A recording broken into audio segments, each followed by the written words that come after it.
Pastor, tá bem?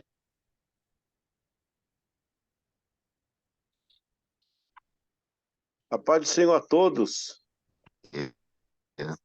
A Bom dia. todos. Aleluia. Vamos mais uma jornada hoje, se Deus quiser. Amém. Rapaz, ontem a festa das mulheres, rapaz, eu fui lá dar um apoio no violão, né, para uma cantora que ia cantar lá. Que é isso, rapaz? Que coisa bonita, viu? Tava chique ontem.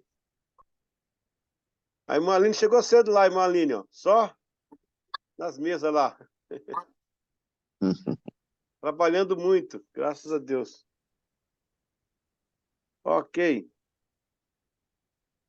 São 10:01, vamos então começar aqui.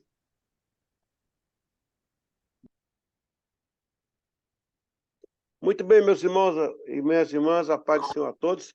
A gente vai continuar a nossa aulinha de hoje, são meia horinha só, a jornada sobre a Bíblia, né? O que é a Bíblia, como ela foi construída, confeccionada, os temas, a administração, a disciplina e tudo que ela pode oferecer.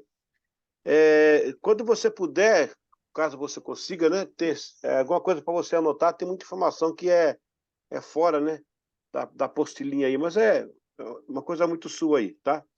Deixa eu buscar aqui. Bem-vindo a todos aí. Pastor Gil já está aí com a gente. Já está de longe, né? Está internacional hoje. Muito bem. Tem um chat aqui. Deixa eu ver o que estão falando aqui. Onde é que está? Não, tudo bem. Ok. Deixa eu buscar aqui a nossa apostila de hoje. A gente está falando sobre a Bíblia, a sua concepção, como ela iniciou, né? Hoje é nosso segundo estudo sobre isso. Deixa eu pôr aqui para isso, agora está legal. Hoje é aula número 2, o conhecimento da palavra. Nossa. É uma aula mais técnica, né? Mas ela é muito importante dentro do contexto, né? O que estamos fazendo aí. Procurem deixar o áudio fechado e quando eu solicitar, vocês podem abrir, tá? Glória a Deus. Então tá, vamos continuar então aqui para não perder tempo, daqui a pouco o tempo voa. E agora vou falar um pouquinho sobre a inspiração da Bíblia, né? Existe, irmãos, aquela máxima de um grupo aí diz que a Bíblia contém a palavra de Deus. Outro grupo fala que a Bíblia é a palavra de Deus. Eu sou do grupo, pessoalmente, que a Bíblia é. Ela não contém, ela é. Embora há muita participação de etnias, culturas, pessoas. Por exemplo, o rei Dario, o rei Sírio, né? Que não estavam na linhagem de Israel, aparecem lá, fazem decretos, mas quando Deus não tá, na Bíblia é assim, ó, quando Deus não está falando diretamente, ele está falando indiretamente, conduzindo a sua obra. Vamos ler aqui o nosso texto de hoje. Com muitas referências do Antigo Testamento, vemos deixa eu ver aqui o negócio. Vemos... O que está acontecendo aqui? Peraí. Vemos... Ok. Tem um... ambos... Não, aqui está pulando, espera um pouquinho. Agora deu. Com muitas referências do Antigo Testamento, vemos a participação de Deus na construção das Sagradas Escrituras. Segundo Timóteo 3,16, Paulo refere-se às Escrituras Sagradas como que inspirada por Deus. Ele usa a terminologia soprada por Deus. O apóstolo Pedro diz que nenhuma profecia foi proferida pela vontade dos homens. Inspirados pelo Espírito Santo, é que os homens falaram em nome de Deus. Segundo Pedro 1:21. Também Pedro corrobora, juntamente com Paulo, corrobora uma palavra dos homens lá do Encontro dos Homens, corrobora. A palavra lá do Encontro dos Homens. Também Pedro corrobora juntamente com Paulo, em 2 Pedro 3:15-16. No Antigo Testamento também há inúmeras referências sobre a inspiração divina, tais como no livro de Jeremias 32, assim diz o Senhor Deus de Israel, como também em Abacuque 2:2, e então o Senhor me respondeu e disse, escreva a visão e torna bem legível sobre tábuas, para que possa ler, para que possa ler quem passa correndo. Então você vê aí que as inúmeras referências bíblicas atestando para si próprio que ela é a palavra de Deus, né? Inclusive, nós temos um texto aí que fala do outdoor, né? Já está o outdoor na Bíblia aí, ó. Coisa, a gente pensou que era moderna, outdoor está na Bíblia, ó. Coloca numa placa, né? E vê quem passa correndo, escreve para quem passa correndo consiga ler, né? Graças a Deus. Ó, temos a participação do pastor Samuel Marques, e Baiti, Ai, grande dá uma apóstolo, lupa aí. homem de Deus. Ah, é um Benção. prazer revê-lo, viu? Esse é meu papai, Amém. amigo. Tá junto aqui. Continue aí. Deus abençoe. Amém. Amém. Glória a Deus.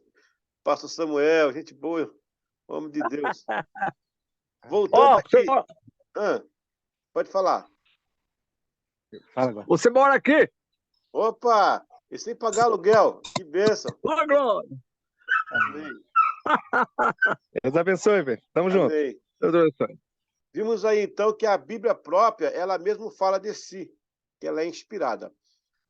Agora os testamentos, né? Temos o Antigo e o Novo. Ambos são pertencentes ao vocábulo originais do hebraico que provem a palavra perith, que pode ser pacto, acordo, firma, aliança e testamento. Dá a premissa para ser usada testamento, porque esta palavra aparece na menção da aliança de Deus com o povo de Israel no Monte Sinai, tal como descrito no livro de Êxodo 24, 1 a 8, e Êxodo 34, 10, 28. Depois os irmãos pegam essas referências e pode conferir, porque se eu for abrir aqui na classe, o tempo é muito curto para você abrir tudo, né? Mas você pode, em casa, com paciência, abrir o texto aí. Depois eu mando para você aqui esse material, né? Como sempre faço. Mas com o pecado de Israel, esta aliança foi quebrada. Deus projetou uma nova berite, ou seja, aliança. Jeremias 31, 31 e 34. E a mesma foi confirmada com o sangue de Cristo, Mateus 26, 28. Outros escritores do Novo Testamento também comentaram esta passagem, Hebreus 8, 13, também 2 Coríntios 3, 6 a 14. Quer dizer, irmãos, não falta aí versículo, não falta aí referência bíblica para você comprovar o quanto a Bíblia se autodetermina como palavra de Deus. A Septuaginta trouxe uma palavra diateque, que dá sentido ao testamento final, o encerramento de bens, que foi apropriado para o testamento bíblico. Embora esta ideia só tenha sido percebida no fim do século II, quando o cânon foi projetado, livros tornou-se testamentos. Na ocasião da Vulgata, Jerônimo manteve a tradução da Berite para diateque. Lembrando a vocês que também do diateque vai nascer a expressão didaquê, está tudo dentro ali, didaquê, memória dos apóstolos, testamentos de Irineu, testamento de Irineu. Para se tornar o Novo Testamento, a Bíblia vai ser formada em mais ou menos 100 anos, ali, no espaço de 100 anos, que ela vai sendo formada. No final, os teólogos já são os patrísticos. Quem são os patrísticos? Os que são depois dos apóstolos. A igreja começa com a era apostólica, vai até João, quando ele morre. Depois começa a era patrística, no 2º século. Vai até o 12º século, começa a era escriturística. No 15º, 14º século, século XV, começa a era reformada. Século XVIII, a era do avivamento. Século XIX, a missiologia. Então, veja bem, era apostólica até João, era patrística até a era escriturística, era escriturística até a reforma, era da reforma até o avivamento, era do avivamento até a missiologia, era de missiologia até o evangelho contemporâneo que nós temos hoje. Então, são 7 até agora foram 7 camadas, né, que nós vemos aí. Mas a Bíblia em si, o rolo, o Novo Testamento, ele vai ser gerado a partir do primeiro século. Olha só, coisa que vocês não sabiam, talvez alguém que não sabia. Antes de ter a Bíblia formada com 27 livros, que foi aprovada pelo concílio em que Damásio II dirigia, ela foi aprovada, depois corroborada. Ao longo do tempo, tiraram livros, colocaram livros, a reforma reconheceu a parte origem que foi ao começo. O livro de Apocalipse foi um dos últimos a entrarem, eles discutiam demais Apocalipse, eles tinham dificuldade de entender o que o João estava falando do Apocalipse. Depois crivaram aquelas ideias de que só podia ser aceito os livros que pertenciam ao primeiro século e aqueles que estiveram com o Senhor. Daí você pergunta, e o apóstolo Paulo que não teve com o Senhor? Sim, ele esteve na estrada de Damasco quando ele caiu, ouviu a voz de Jesus falar com ele, e com ele estavam também alguns testemunhas presentes ao momento. E você vê que quando Jesus fala com Ananias, na rua direita, lá em Damasco, eu estive lá, lá na Síria, e pude ver de perto essa estrada de Paulo. Jesus fala com Ananias a respeito de Paulo. Então, você não vai ver Jesus falando com Atanásio, assim, pessoalmente, como se escreve lá no Novo Testamento, que ele falou com alguém pessoalmente. Você não vai ter ele falando com Atanásio, com Ambrósio, com Irineu, com Agostinho. Mas até o primeiro século você vai ver que Jesus se manifesta. Né? Por exemplo, Ananias. Se Ananias, que era um presbítero que morava em Damasco, escrevesse alguma coisa, ele poderia ser colocado lá no cano também. Então a ideia era essa, tinha que ser alguém que estivesse com Jesus pessoalmente, né? Que fosse escrito junto com os apóstolos, naquela era dos apóstolos, que fosse dos apóstolos. Daí que Paulo fala, eu, Paulo, apóstolo, não pela vontade humana, mas pela vontade de Deus. Porque ele se refere ao sorteio que foi feito com Ananias, lá no primeiro culto, quando jogaram sorte para ocupar o lugar de Judas, colocaram Ananias. Desculpa, Ananias não, Matias, perdão. E Matias não aparece mais. Matias só foi ali escolhido por sorte, depois ele some. E aí Paulo vem depois e deixa para nós 13 cartas, né? Outra coisa também interessante é que até o Espírito Santo descer, a igreja lançou sorte. Depois que o Espírito Santo desceu, ela não lançou mais sorte. Daí, então, eles diziam assim, o Espírito nos falou, o Espírito Santo nos disse, um anjo apareceu em sonho. Então, você começa a ver que a igreja começa a ser liderada exclusivamente pelo Espírito Santo após a descida do Espírito Santo. Bom, o Novo Testamento está aí, nesse momento, sendo formado. Alguns livros que vão implementar o Novo Testamento. Vocês acham que foi feito assim, 27 livros assim, rápido? Não, não foi. Primeira coisa, o livro de Atos estava ligado ao livro de Lucas. Lucas e Atos eram o mesmo livro, era um livrão grandão. Aí, no primeiro século, Irineu, ele, com os irmãos lá da patrística, eles intentaram, bom, isso aqui é um evangelho, isso aqui é a biografia de Jesus, vamos separar aqui. A segunda parte, vamos chamar de Testamento dos Apóstolos, Memória dos Apóstolos. E deram vários nomes, vários nomes. O nome que venceu foi esse, Atos dos Apóstolos. O nome antes era Atos do Espírito Santo na vida dos apóstolos. Mas alguém contestou, disse que Atos do Espírito Santo na vida dos apóstolos, tem atos ali que os apóstolos cometeram que não era bem o Espírito Santo, tipo aquela briga de Paulo com João Marcos, né? Paulo brigou com João Marcos, mandou ele embora. Depois, lá no final, Paulo mandou chamar ele de volta. E, João Marcos, desculpa aí, vamos trabalhar juntos.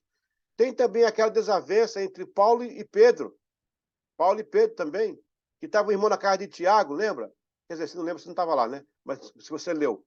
Estava o irmão na casa de Tiago, aí chegou o irmão da igreja de Pedro, aí Paulo viu que a pessoa que quis sair, aí deu... Então, eles achavam que nem tudo era Atos do Espírito Santo. Aí colocaram Atos dos Apóstolos. Subentende-se que a maioria dos atos era do Espírito Santo. Vai também ter o Didaquê. O que é o Didaquê? Para você entender. Didaquê, por que o Didaquê não entrou no cânon, que é os 27 livros? porque o Didaquê reúne, além das cartas apostólicas, reúne algumas informações dos apóstolos que não eram inspirados. Eram informações de igrejas locais, muitas vezes. Por exemplo, o Lecionário. Lecionário é um livro apóstolo de Didaquê, que ensina como fazer sepultamento, como fazer um casamento, como batizar. Era a instrução dos apóstolos. O Didaquê tem uma referência dele lá em Atos, capítulo 2, versículo 49 em diante. Fala assim, ó, e perseveravam na doutrina dos apóstolos. Por quê, irmãos? Porque os apóstolos pegaram o que Jesus falou e condensaram num documento. E Jesus não deixou nada escrito. A única coisa que ele escreveu foi na areia, mas a água apagou, a água da praia. Então, na verdade, os apóstolos pegaram o que Jesus falou e condicionaram no Didaquê, nos lecionários. Foram esses livros. Não foram os apóstolos que criaram o Novo Testamento, no sentido de organização. A organização vai acontecer no século IV, lá com o Papa Damásio II, e depois, subsequente, com a tradução da Vulgata, né, do texto para a Vulgata latina. Né? Lembrando que a Bíblia é escrita em 3 idiomas, que é o hebraico, aramaico algumas partes só, e o grego, o Novo Testamento. O aramaico e o hebraico foram traduzidos na Septuaginta, que é a dos 70 lá, né? E depois você vai ter aí a tradução, aliás, a escrita do Novo Testamento. Vamos voltar aqui para a nossa apostila, rapidinho. Vamos para o terceiro ponto. Você vai anotando aí que você quer falar depois, tá? Porque eu estou dando só a aula agora. Daqui a pouco você pode falar aí o que você quer comentar com a gente, tá? Agora, traduções, né? A Septuaginta grega é considerada a mais antiga versão do Antigo Testamento. Justamente. O que é a Septuaginta, né? Só aqueles 72 que o Filadélfio IV trouxe para Alexandria para traduzir a Bíblia hebraica para a Bíblia, para o grego, né? Então é a tradução mais antiga. Sua importância foi tomada até que os cristãos primitivos utilizaram esta versão. Depois temos o quarto século, Eusébio, Sinfrônio, Jerônimo, que por ordem de Damasco, o nome do cara era bonito, hein? Eusébio, Sinfrônio, Sofrônio Jerônimo, né? Que por ordem de Damasco versou a Bíblia no latim comum. Ele o fez com base no hebraico, aramaico e grego para o latim. John Wycliffe, em sequência, aí vai ser no século XIV, acabei de falar aí, ó, fez a tradução da Bíblia para o inglês. Com o advento da Reforma Protestante, a Bíblia foi versada em muitos idiomas. Martinho Lutero também fez sua contribuição ao traduzi-la para o alemão. Traduziu a Bíblia para a língua alemã enquanto estava escondido em Wittenberg do Papa Leão X, que queria fazer um julgamento após a publicação das 95 teses. William Tyndale, no século XVI, também fez uma versão traduzida para o inglês. Então, olha só, vamos recapitular aqui. Primeiro, você vai ter a Septuaginta, traduzindo o Antigo Testamento. Segundo, você vai ter Memória dos Apóstolos, Didaquê, Lecionários, os códices também são pequenos textos que vão ser escritos por copistas, mas no quarto século, Damásio fala, espera um pouquinho, tira tudo, pega só os livros que foram escritos pelos apóstolos, junta, compila, criou-se o Novo Testamento. Jerônimo vai pegar tudo isso e vai jogar para o latim, que é a Vulgata Latina. Por quê? Porque o Papa queria que todo mundo falasse a mesma coisa. E a língua latina, nem todo mundo falava. Chegava a algumas partes do mundo que parecia uma língua divina, uma língua do céu, que é uma língua estranha, né? O Jerônimo fez isso no quarto século, tá? Depois, nós vamos ter, lá na frente, o William Tyndale, 1369, falando de cabeça aqui, porque é muita informação para estar agora lendo para você. O William Tyndale vai fazer uma versão da Bíblia. Desculpa, John Wycliffe, O Tyndale é 1536. O John Wycliffe, 1396, vai fazer a tradução para o inglês, mas o inglês erudito. Por que a Bíblia King James? Bíblia King James é do rei Tiago, tá? A Bíblia King James, do rei Tiago, ela vai trazer para a gente uma tradução mais popular, mas ele não traduziu, ele só sancionou. Quem traduziu foi quem fez a versão foi o Tyndale. Ele fez na língua mais popular, entendeu? Mais popular, o Tyndale. E o que acontece? O Tyndale faz essa mais popular e aí, depois dela, algumas traduções se faz. Você vai ter também uma tradução do Erasmo de Roterdã, no 15º século. Ele vai juntar muitos textos, vai criar o texto Receptus. Texto Receptus. E depois vai chegar até nós pelo João Ferreira de Almeida, que é um pastor da igreja holandesa, não é católico, ele é um pastor da igreja reformada da Holanda. Em 1620, eu estive em sua casa, lá em Torres de Algarve, em Portugal. Ele vai traduzir para o português a Bíblia, mas da Vulgata Latina e alguns textos separados em hebraico e tal. Menino com 16 anos, rapaz, 17 anos, meu Deus do céu, traduziu a Bíblia para nós. E é o que está aí mesmo, graças a Deus. De lá para cá veio as versões. E as versões foram publicadas em vários idiomas. Vamos encerrar aqui, graças a Deus. Vamos para o quarto ponto agora. Ok? Muito bem. Ainda nas traduções, né? A Septuaginta grega é considerada a mais antiga versão do Antigo Testamento que conhecemos. Não, acho que é isso mesmo. Acabou, é aqui mesmo. É isso mesmo, era isso mesmo. Então, vamos recapitular um pouquinho aqui. Primeira coisa, a Bíblia, por si só, ela se afirma como inspirada. Ela diz, assim diz o Senhor diz para Moisés, escreve aí, né? Falou com Daniel escreveu lá e tal, e depois ele engoliu o rolo, porque não podia ficar aquelas palavras aí soltas. Você vai ter 2 Timóteo, 2 Pedro, 1 Pedro, Paulo falando de Coríntios e outros locais. Todos eles corroboram que a Bíblia é a palavra de Deus. Aí você pergunta, pastor, mas e o livro de Esté? Que nem o nome de Deus tem lá. Ah, não tem o nome dele escrito. Não tem o nome dele escrito, mas ele está em todo o livro. Ele está ali movendo, né, a história de Esté. Eu não quero que vocês fiquem chocados comigo, mas eu quero dar uma informação muito importante. A palavra Deus vem de theos no grego. É uma tradução da Septuaginta. Theos não aparece no original. O que vai aparecer no original é eterno, altíssimo, criador, supremo, mas não a palavra Deus.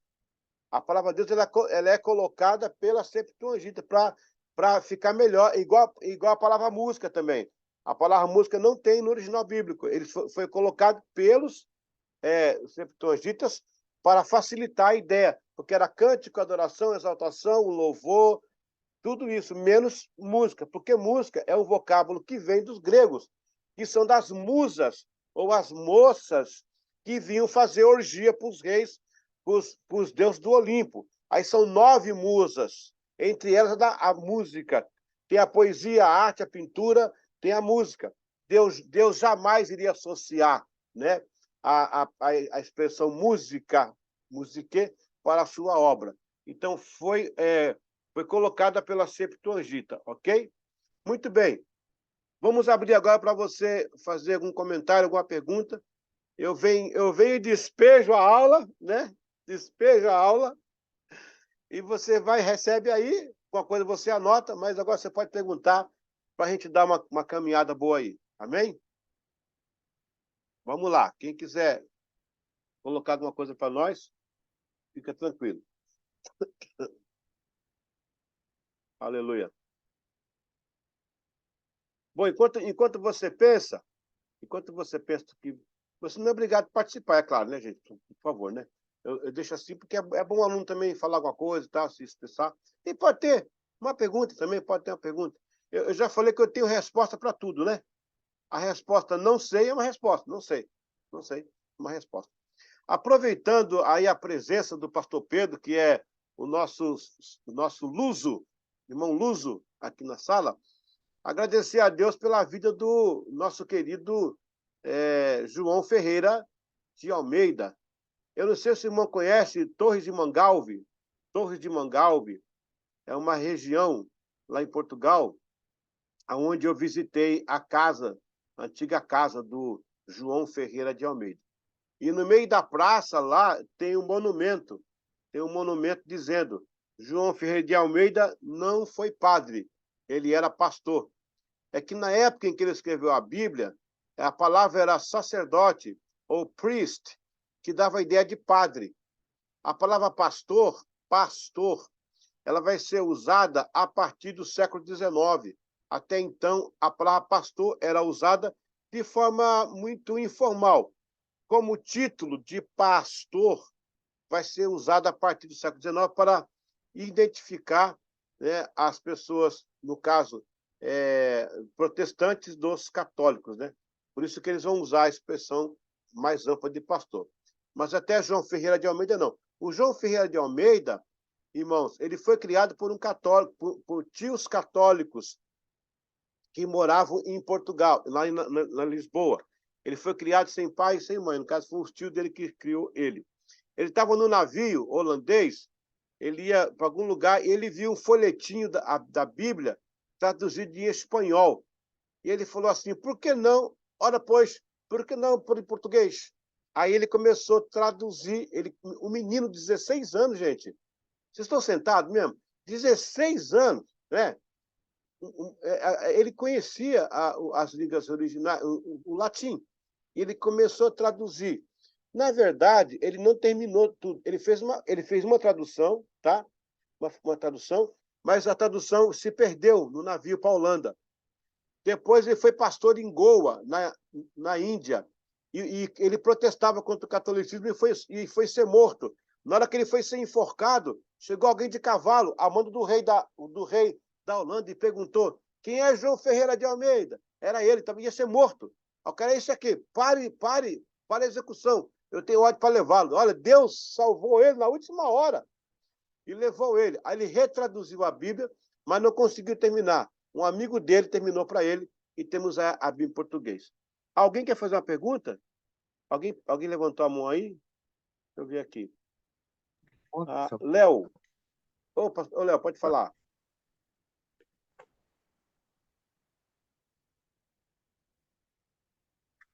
Aleluia. Liseu, Opa, pastor, antes de terminar, eu gostaria que os irmãos que estão aí na frequência aí, a gente fazer um momento de oração para o Samuelzinho, netinho do Beto Carini, tá passando para cirurgia agora, tá? 10 horas. Aí vamos tirar um momento de oração depois, tá? sim. Me ouve? Sim, estou ouvindo. Você quer orar agora? Vamos orar agora. Não, pode ser no finalzinho. A gente tira um momentinho de oração por ele, tá? Pode terminar aí. Tá bom, tá bom. Amém, pastor. Sim, Bom Léo. dia a todos aí.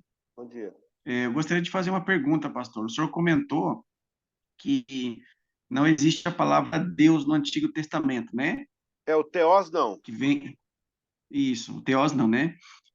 Pastor, uma pergunta. Por que aparece muito a palavra Senhor no Antigo Testamento? Sendo que o senhor comentou, né, que ele é chamado pelas características dele, né? Pelos traços são adjetivos, né? Sobre traços do caráter dele. Então, eterno, bondoso, misericordioso, fiel. Me dá uma pincelada nisso aí, por favor, pastor. Tá.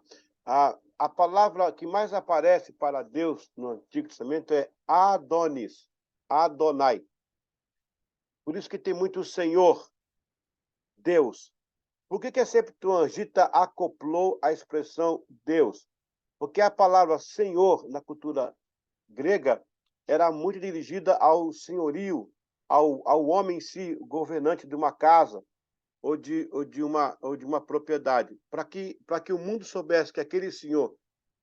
porque o senhor está vindo como Adonias, Adoni. Shalom Adonai. O que é Shalom Adonai? A paz do Senhor. Então, o Adonis, o Adonai, era Senhor. Só que para traduzir só Senhor, lá no grego, o mundo inteiro ia imaginar que seria o senhorzinho ali da esquina, o senhor aqui, o senhor, a senhora, o senhor, a senhora. E ademais que para senhor tinha uma senhora, sendo que Deus é assexuado, Deus não tem a deusa, né? Então, os gregos acoplaram a palavra theos para dizer o Senhor Deus. Aquele Senhor é o Senhor Deus. Daí que nós temos essa expressão. É apenas uma ajuda de tradução. Eles chamam de ação transitiva. Ação transitiva para identificar o objeto do sujeito. E o Senhor aí é o Senhor Deus. Hoje em dia, eu escrevo o Senhor com letra maiúscula. Você já percebeu isso? Aquilo onde eu escrevo, as coisas que eu escrevo Senhor, eu escrevo maiúsculo para identificar, para saber que é o Senhor mesmo, né? Mas foi por isso, Léo, que eles acoplaram a palavra Deus para forçar a ideia de que o Adonis ali, o Senhor, é o Senhor Deus.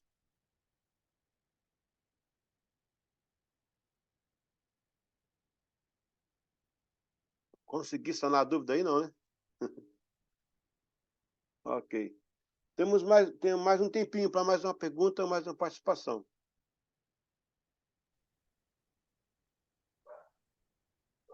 Ok? Muito bem. Hoje a gente está estudando sobre a autoridade da Bíblia por si mesma e as suas imediatas traduções. Então, eu vou fazer uma pergunta para você, já que você me pergunta para mim. Pastor, e nas traduções houveram erros? Ah, essa pergunta é boa, hein? Ninguém pensou nela, né? E aí, pastor, nas traduções houveram erros? E se errou a Bíblia, como é que fica a gente agora? Se está certo ou está errado? Qual que é mais certo, qual que é mais errada? Boa pergunta, sai dessa agora. Não, gente, teve traduções sim. Não vou dizer que foram erros, mas interpretações culturais. Eu vou dar só uma, porque o tempo não permite. Eu vou dar só uma. Uma delas, eu acho que já até comentei com vocês, há uma expressão no latim, a palavra malan, que é maçã, que é mal também. Malan e maçã é mal. Tanto maçã, malan no latim. Malan ou maçã, mal e maçã, mesma coisa. O Jerônimo coloca essa palavra lá no Éden, no pecado, né, no mal. A partir do 4º século, os padres começam a pregar que era maçã, que Eva comeu. E não é. É a tradução do malan para, no caso, mal e maçã. É a mesma palavra. Então, interpretação cultural, tá? Eu vou dar uma outra interpretação cultural. Um texto lá de Eclesiastes, que é de Cantares, né? O cara fala assim para a noiva, né? O noivo fala para a noiva: as éguas do carro de Faraó te comparo, amada minha. As éguas do carro de Faraó. A moça que era chamada de égua naquela época se sentia, você me chamou de égua do Faraó. Esse rapaz é muito bom, esse rapaz tem um coração, ele é muito romântico. Vai chamar uma mulher de égua para você ver o que vai acontecer. Chama aí a mulher de égua, fala, você é uma égua do carro de Faraó. Vai tomar um tapa no rosto, no mínimo.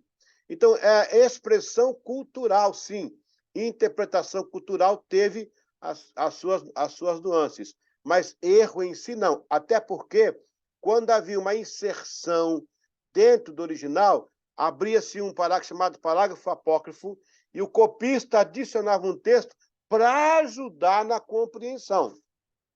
Ele estava dizendo, não precisa ficar com esse texto, não. Por isso que você vai ver que em algumas Bíblias aparecem algumas palavras em itálico, já viu? Em itálico. Essa palavra em itálico, ela é uma proposição do copista, ou do amanuense, que traduziu lá no original. Então, por toda a Bíblia, por toda a história, nós temos traduções que elas vão obedecer algumas regras de linguagem cultural ou interpretação cultural. Não necessariamente vai mudar o texto em si ou criar algum tipo de animosidade bíblica, né? Se isso acontecesse, já estaria exposto aí há muito tempo, coisa que não está. Amém? Glória a Deus. Mais alguma pergunta aí para a gente... Então, eu vou fazer mais uma pergunta que você podia fazer. Pastor, como é que era escrita a Bíblia? Estou tentando aqui animar a classe. Bom, a Bíblia no Antigo Testamento era escrita por um homem chamado escriba. Escriba. Essa pessoa tinha que tomar um banho diferenciado. Ela tinha que ter duas penas para escrever. A palavra Adonai, ou Deus, no caso, né? era escrita com uma pena especial. Se houvesse uma rasura, perdia-se toda a página, tinha que escrever outra página, outra. Tanto é que você vai ver a expressão, não tomarás o nome do vosso Deus em vão. O em vão aí seria, não falará o nome do Senhor, né, Yahvé, à toa, de qualquer forma. Até para escrever eles tinham esse problema. Se eles errassem uma coisa, tinha que tirar tudo fora. Já pensou nisso? E escrever tudo de novo. No Novo Testamento não havia esse negócio do banho e tal, mas os copistas, chamados amanuenses, eles eram altamente treinados para escrever, tanto é que eu já expliquei que não se perdeu originais. Se perdeu, não perdeu. Quando vinha buscar o original do serviço da cópia, era tão igual que ninguém sabia o que era. Acabou se envolvendo. Uma cópia original com cópia, um original com a cópia ficou envolvido ali, porque era muito parecido, era muito idêntico, porque, na verdade, essa escrita era uma obra de arte. Uma obra de arte. Ok? Uma outra pergunta que você poderia fazer para mim. Pastor, como é que eram as letras bíblicas? As letras bíblicas, no começo, eram unciais. U-N-I-C-I-A-I-S. Unciais. Eram todas maiúsculas. Não tinha pontuação, não tinha vírgula. Por isso que a pessoa tinha que ler e interpretar até um ponto, parar aqui, começa outra coisa. Logo depois que veio as divisões. Mas na aula que vem eu vou explicar isso para vocês. Amém? Ok. Tiver mais uma pergunta aí, senão eu vou ir para a oração pelo netinho do irmão Beto e a gente vai terminar a nossa aula de hoje. Amém? Amém. Bom, acho Muito que bom. acho Foi que não tem uma mais pergunta, riqueza não. aí. Muitas perguntas hoje, né? Muitas perguntas hoje, graças a Deus.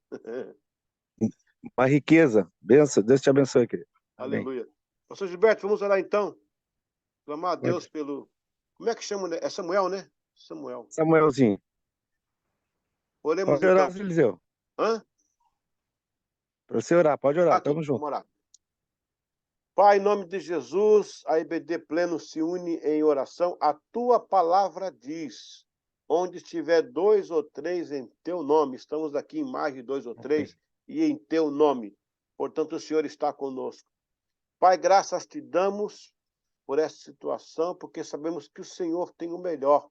E o Senhor tem poder de intervir agora, neste momento, Senhor, nesta internação e nos cuidados dos médicos. Assim como de ontem para hoje, Senhor, a minha esposa amanheceu melhor, muito bem, saiu dos picos das dores da cirurgia. O Senhor pode fazer a mesma coisa com o Samuelzinho agora. Toca o teu filho, abençoa aqueles médicos. Se essa era a oração que faltava para o Senhor operar, aí está feita. Porque a palavra diz, orai uns pelos outros. É o que estamos fazendo agora. Levantando esse clamor aqui, Senhor, de várias partes do Brasil, para esta criança, que a tua boa mão, o teu poder, possa dar, Senhor, para esta vida a vitória e alegrar hoje o coração da mamãe, Senhor, em nome de Jesus, que é o dia da mãe. Que o Senhor possa, né, fazer esse presente hoje. Nós oramos crendo que o Senhor fará. E todo mundo aqui acredita, crê e fecha em nome do Senhor Jesus. Em nome do Senhor Yahushua, o Senhor Jesus. Amém, amém e amém. Glória a Deus, glória a Deus, glória a Deus. Abençoado Dia das Mães para as nossas queridas mãezinhas aí. Deus abençoe. Amém. Amém. Até a noite, Tô aqui. pessoal. Grande culto de louvor a Deus, viu? Amém. Obrigado, pessoal. Amém. Deus abençoe a todos. Um bom domingo, um bom almoço e boas notícias do Samuelzinho, se Deus quiser, em nome de Jesus. Amém. Tô sendo. Paz a Abraço. todos. Amém.